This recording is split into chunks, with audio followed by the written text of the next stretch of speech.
बहुत समय पहले की बात है। एक छोटे से गांव में रामू नाम का एक गरीब किसान रहता था। रामू बहुत मेहनती और ईमानदार था, लेकिन उसकी किस्मत उसका साथ नहीं देती थी। उसके खेत में फसल कम होती थी और घर में हमेशा पैसों की कमी रहती थी।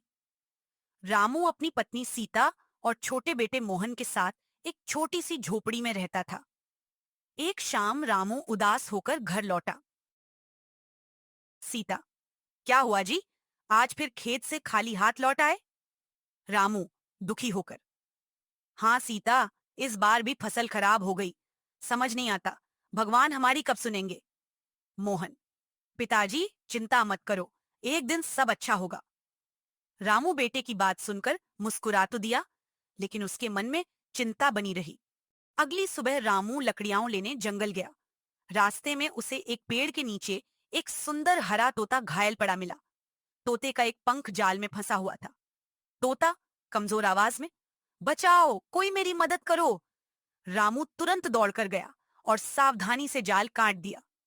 रामू, डरो मत मित्र, अब तुम सुरक्षित हो।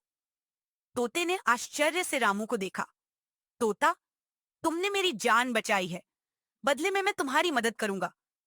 रामू हंस पड़ा। रामू, मुझे किसी इनाम की जरूरत नहीं, किसी की मदद करना मेरा फर्ज है। यह सुनकर तोते की आंखें चमक उठीं। अचानक तोते के चारों ओर सुनहरी रोशनी फैल गई। रामू हैरान रह गया। रामू, यह क्या हो रहा है? तोता, मैं कोई साधारण तोता नहीं हूं, मैं एक जादुई तोता हूं। मैं अच्छे और ईमानदार लोगों की परीक्षा लेता हूं। रामू की आंखें आश्चर्य से बड़ी हो गईं। रामू, जादुई तोता?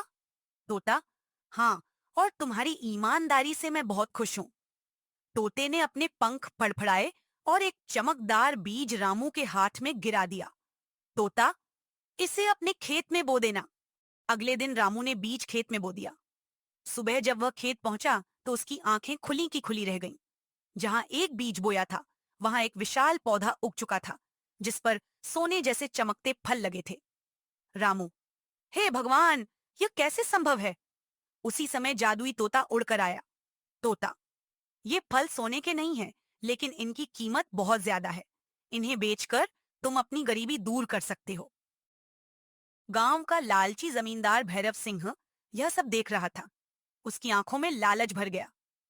भैरव सिंह, अगर यह पौधा मेरे पास आ जाए तो मैं और अमीर बन जाऊंगा। रात को वह चुपके से रामू के खेत में पहुंचा और पौधा उखाड़ने लगा। तभी जादुई तोता वहां आ गया। तोता, लालच का अंत हमेशा बुरा होता है। भैरव सिंह हंस पड़ा। भैरव सिंह, एक तोता मेरा क्या बिगाड़ लेगा? अचानक तेज हवा चलने लगी। पेड़ झूमने लगे। आकाश में बिजली चमकने लगी। भैरव सिंह डर गया। रामू ने उन चमत्कारी फलों को शहर में बेच दिया। धीरे धीरे उसकी आर्थिक स्थिति सुधरने लगी। उसने बड़ा घर नहीं बनाया। उसने पहले गांव के गरीब लोगों की मदद की। किसी के बच्चों की पढ़ाई का खर्च उठाया, किसी को बीज दिए, किसी की टूटी झोपड़ी बनवाई। तोते ने आसमान में उड़ते हुए अपने पंख फड़फड़ाए।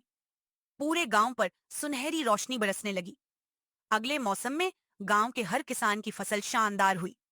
कुएं पानी से भर गए। गांव में खुशहाली आ गई। सभी लोग खुशी से झूम उठे। गांव वाले, रामू की ईमानदारी और जादुई तोते की कृपा से हमारा गांव बदल गया। रामू ने आसमान की ओर देखा। तोता मुस्कुराते हुए दूर बादलों में गायब हो गया। रामू, धन्यवाद मेरे मित्र।